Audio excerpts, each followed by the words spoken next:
In the middle of the century, on the endless horizon of the Asian steppes, at the foot of snow-covered mountains and among tents trembling in the howl of the wind, a child was born. This child would, centuries later, be remembered with both fear and admiration, his name meaning iron etched into history, Timur. When he was born, the world stood on the brink of chaos.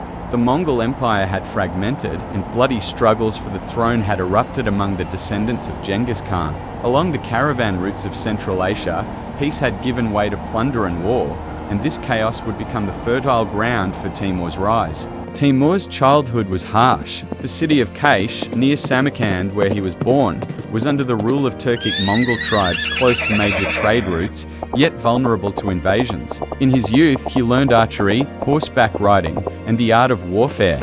But the event that would change his fate came when, still a young man, he was wounded in minor skirmishes. Arrow strikes to his right leg and right arm left him with a lifelong disability. From then on, he would be called Aksak Timur, meaning Timur the Lame. Yet this physical impairment did not break his will. Instead, it sharpened his ambition and intellect. The young Timur began to master not only the art of war, but also diplomacy and persuasion. His first step was to gather the small tribes around Samarkand under his banner. He neutralized his enemies not only with the sword, but also through marriages, alliances, and promises. In a short time, he became the true power behind one of the most influential principalities in the region. At that time, the lands of Transoxiana were divided among the heirs of the Chagatai Khanate. Timur first formed an alliance with a powerful partner, Emir Hussein, and then broke that alliance to seize all power for himself. Timur's conquests began in Central Asia.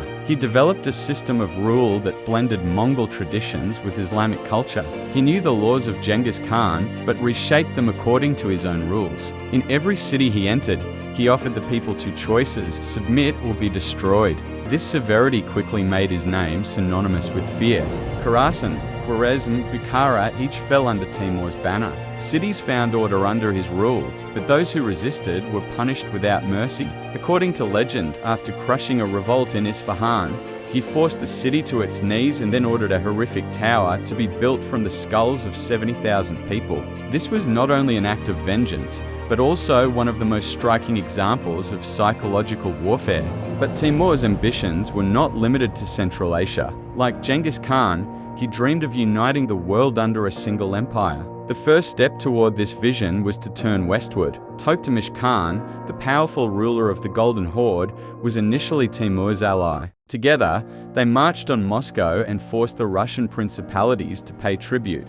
However, as Tokhtamish's ambition began to clash with Timur's, their friendship turned into enmity. In 1391, at the Battle of Kondurka, and again in 1395 on the banks of the Terek River, Timur inflicted crushing defeats on Tokhtamish. After these wars, the power of the Golden Horde was broken and the northern steppes fell under Timur's influence. Timur's victories did not end there. Iran, Azerbaijan, the Caucasus, his armies advanced step by step toward the west. When he reached the borders of Ottoman territory, he also set his sights on targets in Anatolia. In 1400, he turned to Syria, entered Mamluk lands, and captured Aleppo and Damascus. According to accounts, instead of massacring the people of Damascus, he took the city's scholars and craftsmen to Samarkand. Timur was not an enemy of culture and the arts. On the contrary, he sought to make Samarkand one of the greatest cultural centers of the era. The foundations of the magnificent Registan Square, which still stands today, were laid during his reign. But his most renowned campaign took place in 1402, when he faced Ottoman Sultan Bayezid, known as Ildrim the Thunderbolt, on the plains of Ankara. Two emperors, two mighty armies. Timur planned the battlefield with remarkable cunning. He won over some of the Turkic tribes within the Ottoman army to his side and secured control of the water sources in the area. The result was a crushing defeat for the Ottomans. Bayezid was captured, and history recorded the encounter between these two rulers as the fight between the lion and the tiger. This victory elevated Timur's prestige to its peak, but for the Ottomans, it opened the door to the period of civil strife known as the interregnum. Timur drew attention not only through his conquests, but also through the order he established. Wherever he went, he had irrigation canals dug, roads repaired, and madrasas and libraries built. Yet at the same time, he tolerated not even the slightest act of rebellion. In his army, indiscipline was unforgivable. Commanders who questioned his orders were either dismissed or executed. Timur was a leader both feared and admired. Even in the final years of his life, he never lost his desire for conquest. He launched a campaign into India, captured Delhi, and returned with immense spoils. He then turned his gaze eastward, preparing a massive expedition against the Ming dynasty in China. But in 1405, before the campaign could begin, he fell ill near Ottra.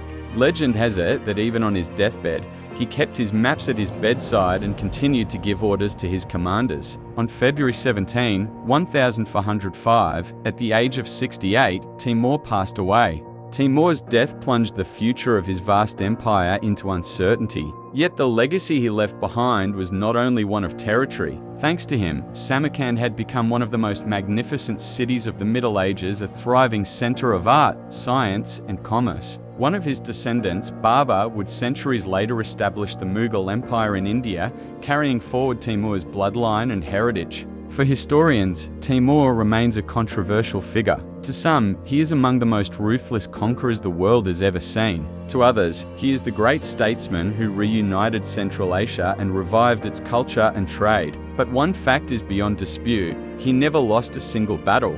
And perhaps that is why, even centuries later, his name is still whispered in the winds of the steppe. Timur, the iron-willed ruler, lame yet undefeated. His story, written in blood, fire, and stone, remains a living legend.